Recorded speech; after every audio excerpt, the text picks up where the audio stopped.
अस्सलाम वालेकुम वरहमतुल्लाहि वबरकातुहू। आज की इस वीडियो में हमें ये पढ़ना कि अमेरिका किस तरह से यूएसए बन गया। फिर हमें 7 ईयर्स वार समझना, इसके साथ साथ हमें अमेरिकन वार ऑफ इंडिपेंडेंस भी समझना। चले हम समझ सकते हैं इस टॉपिक को। सुनो, क्रिस्टोफर कोलंबस एक इटालियन एक्सप्लोरर और नेविगेटर थे। इन्होंने ही अमेरिका को डिस्कवर किया 1492 में। इससे पहले यानी 1492 से पहले अमेरिका तो था नहीं। डिस्कवर होने के बाद 4 यूरोपियन कंट्रीज़ ने अमेरिका को कॉन्क्वेस्ट कर दिया, फिर इसको कॉलोनाइजेशन कर दिया है। पहले कॉन्क्वेस्ट कॉन्क्वेस्ट का मतलब किसी के ऊपर जीत हासिल करना, फिर इसको कॉलोनाइजेशन कर दिया। कॉलोनाइजेशन का मतलब किसी को अपना गुलाम बनाना, जिस तरह ब्रिटिशर्स ने इंडिया को अपना गुलाम बनाया 1947 तक। ऐसी 4 कंट्रीज़ हैं: स्पेन, पुर्तगीज, इंग्लैंड और फ्रांस। देखिए आगे क्या हुआ। आगे चलकर 7 ईयर्स वार शुरू हुआ फ्रांस और ब्रिटेन के बीच में। कब से कब तक? 1756 से लेकर 1763 तक। इसमें 7 ईयर्स आते, इसीलिए इसको 7 ईयर्स वार बोलते। अब हम काजेज देखेंगे कि 7 ईयर्स वार होने के पीछे क्या काजेज थे। सुनो, मेन काजेज क्या थे। दोनों कंट्रीज यानी फ्रांस और ब्रिटेन नॉर्थ अमेरिका की टेरिटरीज के ऊपर कंट्रोल करना चाहते थे। दोनों इस पे कंट्रोल करना चाहते थे। ये एक काज था 7 ईयर्स वार होने के पीछे। एक और काज ये भी था कि वो दोनों कंट्रीज ओहियो रिवर वैली के ऊपर कंट्रोल करना चाहते थे, क्योंकि इस रिवर के नज़दीक इसके आसपास जो लैंड वो ज़्यादा फर्टाइल थी। वहाँ पे बहुत से प्रोड्यूस बनता है, बहुत से प्रोडक्शन निकलता, जैसे कि टोबैको, शुगर या बाकी चीज़ें। इसीलिए वो दोनों कंट्रीज इस ओहियो रिवर वैली के ऊपर कंट्रोल करना चाहते थे। फाइनली इसमें ब्रिटेन की जीत हुई, यानी 7 ईयर्स वार में फाइनली ब्रिटेन की जीत हुई और फ्रांस की हार हुई। फिर ये वार एंड हो गया ट्रीटी ऑफ पेरिस 1763 से।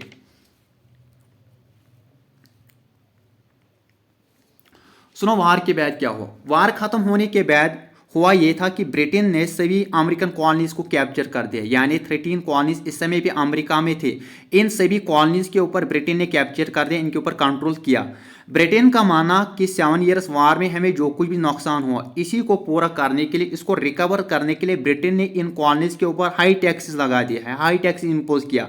जब ब्रिटेन ने कॉलोनीज के साथ ऐसा किया, ज़्यादा टैक्सेस इम्पोज किया, तो इस तरह से क्लैशेस बढ़ने लगे ब्रिटेन और इन 13 अमेरिकन कॉलोनीज के बीच में।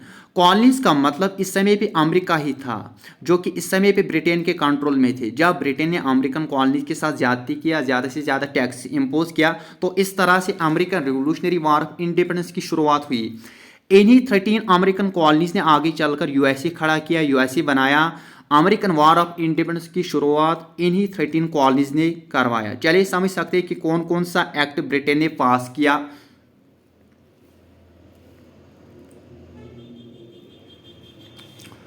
सुनो, American revolutionary war of independence होने के पीछे क्या क्या काजेस थे। इसके बहुत से काजेस थे। ब्रिटेन ने ज़्यादा से ज़्यादा एक्ट्स इम्पोज किया, तो इस तरह से इन कॉलोनीज ने भी स्ट्रगल किया इंडिपेंडेंस पाने के लिए। सुनो क्या क्या एक्ट्स। Navigation act.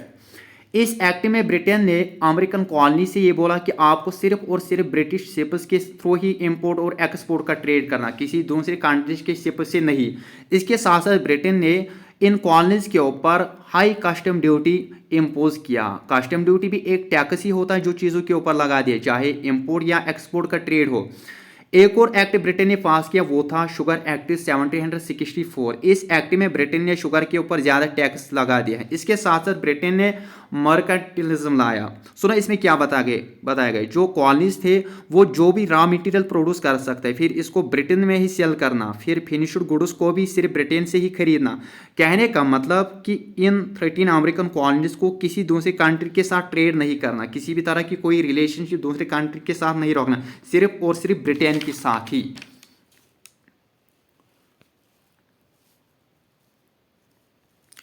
एक और एक्ट ब्रिटेन ने लाया, स्टैम्प एक्ट ऑफ 1765। इस एक्ट में ब्रिटेन ने स्टैम्प लगाने पे ज़्यादा टैक्स लगा दिए हैं। फॉर एग्जांपल, किसी लीगल डॉक्यूमेंट को छापने से पहले इस पर स्टैम्प लगाना, तभी तो वो पब्लिश हो जाता है, वरना वो इलीगल माना जाता है। वो लीगल डॉक्यूमेंट एक न्यूज़पेपर भी होता है, लाइसेंस भी होता है, या एफिडेविट भी होता है, या कोई पोस्टर भी होता है। मगर स्टैम्प लगाने पे ब्रिटिश ने टैक्स लगा दिया है। स्टैम्प लगाना भी ज़रूरी किसी भी लीगल डॉक्यूमेंट के ऊपर, मगर ब्रिटेन ने स्टैम्प लगाने के ऊपर ज़्यादा टैक्स लगा दिया है।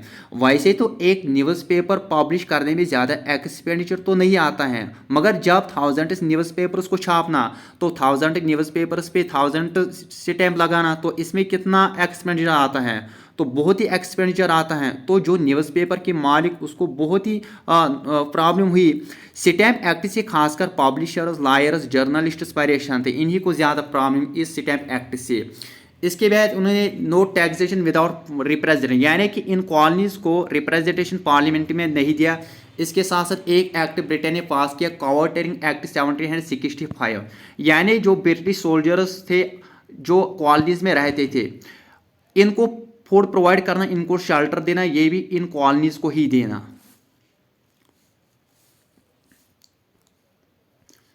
एक और एक्ट टाउनशिप एक्ट 1767, ये भी एक मैन काज बन गया अमेरिकन वार ऑफ इंडिपेंडेंस होने का।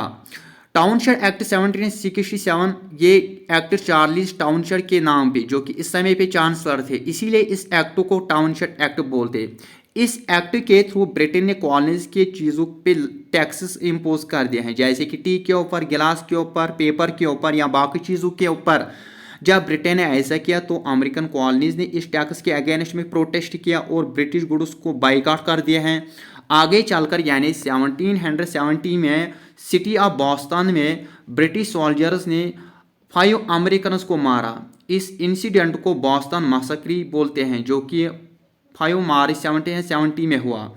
बॉस्टन मैसेक्रे इंसिडेंट इसी तरह हुआ जिस तरह इंडिया में जलियांवाला बाग ट्रेजेडी इंसिडेंट हो गया। हालांकि बॉस्टन मैसेक्रे में ज़्यादा लोगों को नहीं मारा as comparison to Jallianwala Bagh massacre के मुकाबले में, मगर फिर भी इसको वही इंपॉर्टेंस दिया, वही इंपॉर्टेंस मिला जो इंडिया में जलियांवाला बाग को मिला।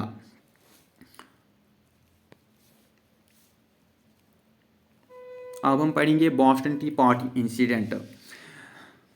सुनो, ये इंसिडेंट 16 दिसंबर 1773 में हुआ, जब ब्रिटेन ने टी के ऊपर हाई टैक्सेस लगा दिया, तो इसके अगेंस्ट में अमेरिका में प्रोटेस्ट हुआ। इन्हीं 13 कॉलेज ने किया।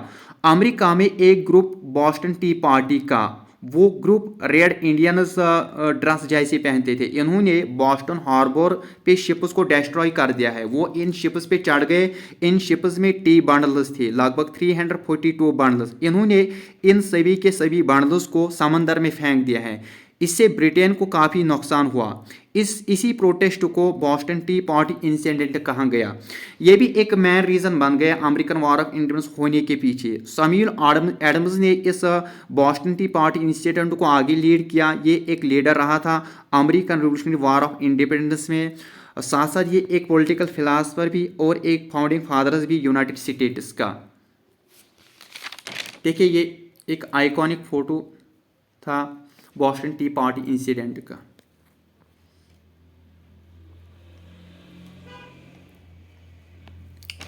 जैसे जैसे ब्रिटेन ने ज़्यादा से ज़्यादा एक्ट्स लाया, ज़्यादा से ज़्यादा रेस्ट्रिक्शंस इन अमेरिकन कॉलेज के ऊपर डाला, वैसे वैसे अमेरिकन वॉर ऑफ इंडिपेंडेंस की शुरुआत भी हुई।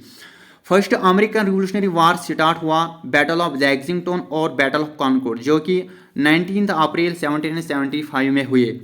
5 सितंबर 1774 में फर्स्ट कॉन्टिनेंटल कांग्रेस की मीटिंग फिलाडेल्फिया में हुई। इसमें 13 अमेरिकन कॉलोनीज ने पार्टिसिपेट किया। इन कॉलोनीज ने मिलकर ब्रिटिश गुड्स को बाइकआउट किया और अमेरिकन कॉलोनीज ने किंग जॉर्ज III को पिटिशन भी भेजा, जो कि इस समय पे ब्रिटेन का राजा था। पिटिशन में अमेरिकन कॉलोनीज ने ये लिखा कि हमारे ऊपर जितने भी रेस्ट्रिक्शंस आपने लगा दिए हैं, जो भी इंटॉलरेबल एक्ट्स आपने लाया, इन सभी एक्ट्स को हटाना, इन रेस्ट्रिक्शंस को हटाना। मगर किंग जॉर्ज III ने ऐसा नहीं किया। इन्होंने कॉलोनीज की बात नहीं माना। किंग जॉर्ज III इनकी बात मानने के लिए बिल्कुल भी तैयार था नहीं। इस तरह से फर्स्ट कॉन्टिनेंटल कांग्रेस एक तरीके से फेल ही हुई। इसके बाद 1776 में दूसरी कॉन्टिनेंटल कांग्रेस की मीटिंग हुई। फिर 4 जुलाई 1776 में अमेरिका ने अपने आप को इंडिपेंडेंस डिक्लेयर कर दिया है। ये यूएसए का इंडिपेंडेंस डे बन गया। थॉमस जेफरसन ने यूएसए के इंडिपेंडेंस के बारे में लिखा। ब्रिटिश जनरल कॉर्नवालिस ने अमेरिकन कॉलोनीज के सामने सरेंडर कर दिया है। फिर ट्रीटी ऑफ पेरिस साइन हुई ब्रिटेन और यूएसए के बीच में। इसी ट्रीटी के साथ ही अमेरिकन रिवोल्यूशनरी वार्स भी एंड हो गई। अमेरिकन 13 कॉलोनीज ने इंडिपेंडेंस पाया ब्रिटेन से। आपको समझ में, आपको मैं ये समझाऊंगा कि अमेरिका किस तरह से यूएसए बन गए। देखिए 1492 में, जो कि हमने स्टार्टिंग में ही पढ़ा इस टॉपिक के अंदर, 1492 में क्रिस्टोफर कोलंबस ने अमेरिका को डिस्कवर किया। डिस्कवर होने के बाद बहुत सी कंट्रीज ने इस पे कॉन्क्वेस्ट किया, उसको कॉलोनाइजेशन कर दिया है। जब 7 ईयर्स वार हुआ, इसमें ब्रिटेन की जीत हुई। इसके बाद अमेरिका 13 कॉलोनीज में बटा हुआ। इन 13 कॉलोनीज के ऊपर ब्रिटेन ने ज़्यादा से ज़्यादा एक्ट्स लाया, इसीलिए इन कॉलोनीज ने ब्रिटेन के खिलाफ यानी कि वायलेंस के इसके खिलाफ स्ट्रगल किया इंडिपेंडेंस पाने में। तो इन्हीं 13 कॉलोनीज ने इंडिपेंडेंस पाया ब्रिटेन से। यही 13 कॉलोनीज आगे चलकर 13 स्टेट्स बन गए, ये बात याद रखना है। यानी कि जब यूएसए बना तो इस समय पे यूएसए के कितने स्टेट्स, 13 स्टेट्स। पहले ये 13 स्टेट्स, इनको क्या बोलते हैं, 13 कॉलोनीज। यही 13 कॉलोनीज बाद में 13 स्टेट्स बन गए।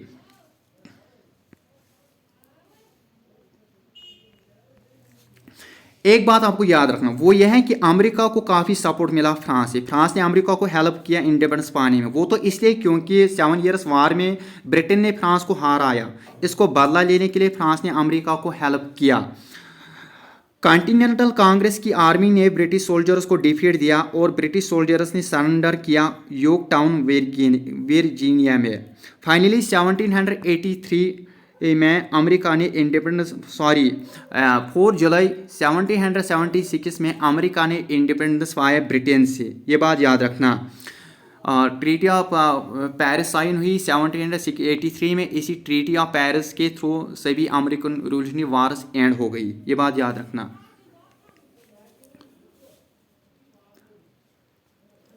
यूएसए बनने के बाद पहला प्रेसिडेंट जॉर्ज वाशिंगटन बना।